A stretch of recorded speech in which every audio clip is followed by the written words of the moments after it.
In the play Hamlet by William Shakespeare, in one of the dialogues that Hamlet and his friend Horatio have, Hamlet says to Horatio, "There are more things in heaven and on earth, Horatio, than are dreamt of in your philosophies." Hamlet could well have been talking about God. No matter how much we think we know about God, God will always remain a mystery. We will know only so much and no more. There will always be more to know. The readings of today highlight this reality. The first reading of today narrates Moses' encounter with God. This encounter is one of both revelation and concealment. God was, is, and will be, and yet this is not all that God is. Moses would never be able to fully understand or comprehend who God really is. Even so, the name of God reveals power, fidelity, and presence. God is revealed through God's name. No one who is able to make something from nothing, as one who can make the impossible possible, only God. God is revealed as one who will remain faithful even in the face of infidelity, one who will be eternally present to people even though they may doubt God's presence. God will be there when God is called upon. God will help when God is asked. In the gospel text of today, Jesus makes a very similar point about the mystery of God. Here, the point is made about God's action. We can never fully understand God's ways, even though we might try to. There is no answer to the question of why the Galileans whom Pilate had killed had to die, or why it was that the specific group of 18 on whom the Tower of Siloam fell had to be crushed under it. Our finite minds will never be able to come up with plausible and believable answers to these questions. They will remain mysteries. Yet, in the parable of the fig tree, and even more through the life and mission of Jesus, God is revealed as one who is willing to give humans a chance to improve, and not only one chance, but 1,000,000 chances.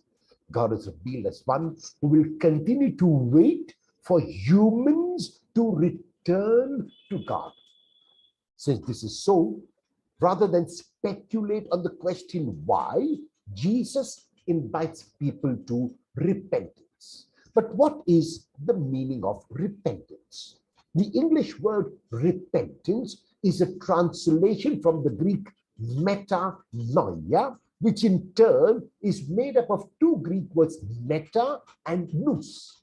Meta means beyond, and nous is the mind. So metanoia literally means go beyond your mind.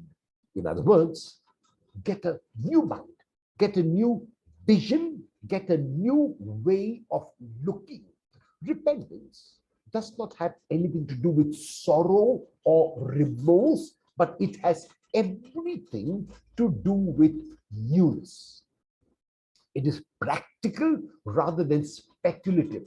It must be a practical response to God and life. It is an attitude that realizes that we will never have the answers to all the questions that we can ask.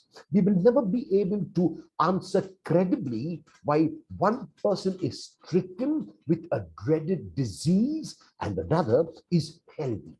We will never be able to answer plausibly why one mother should deliver a stillborn baby and another a baby full of life.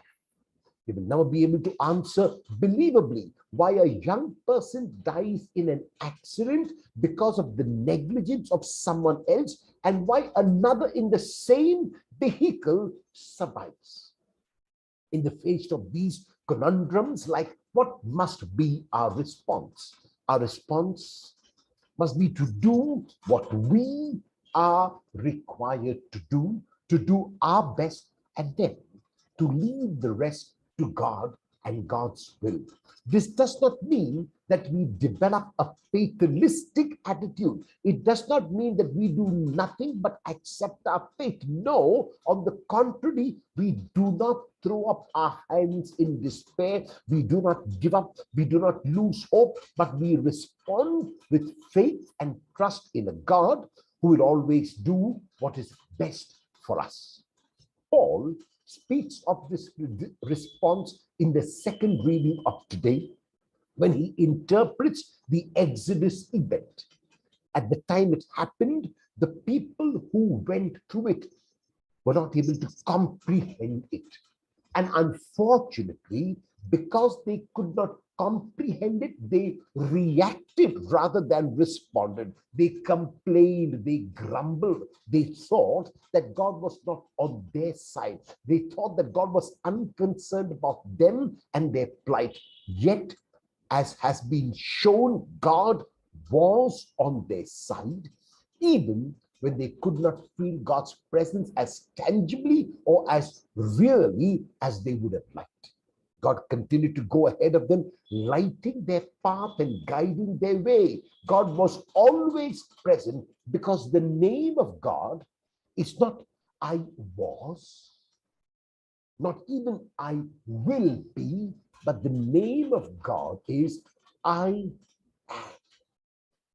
This presence means that God is eternally, constantly, always present.